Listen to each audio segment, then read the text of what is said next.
Use a flange extender when the toilet flange sits significantly below the finished floor and a thicker wax ring when the gap is small.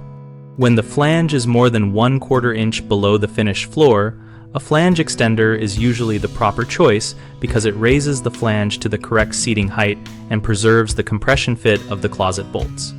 For small discrepancies, such as a few millimeters to about 1/4 inch, a thicker wax ring, preferably one with a reinforced cone or integrated foam washer, can reliably seal without modifying the flange.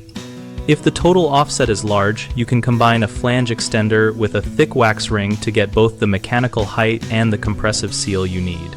Prepare the flange by cleaning old wax and inspecting the bolt slots and the closet bend for cracks or debris, because a clean surface ensures a consistent seal. When installing an extender, use a compatible gasket and secure it with corrosion-resistant screws into the remaining flange or the subfloor, ensuring the extender is flat and level so the toilet sits evenly. For the thick wax ring, press the ring down squarely, set the toilet straight over the bolts, and sit on the bowl briefly to compress the wax, and form a uniform seal before tightening the nuts incrementally to avoid cracking the porcelain.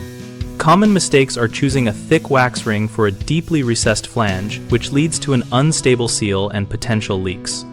Fix this by switching to an extender so the flange geometry is restored. Another error is not cleaning the old wax or not checking bolt alignment, which prevents the new seal from seating. Remedy that by scraping the ring area to bare flange, drying it, and confirming bolt positions before installing.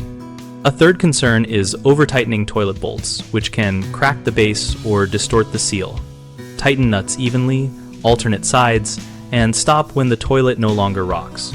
We run bighomeprojects.com, where we connect homeowners with local contractors and share practical how-to content about projects like flange adjustments. Our discussion community lets us and other members exchange real-world tips and ask follow-up questions.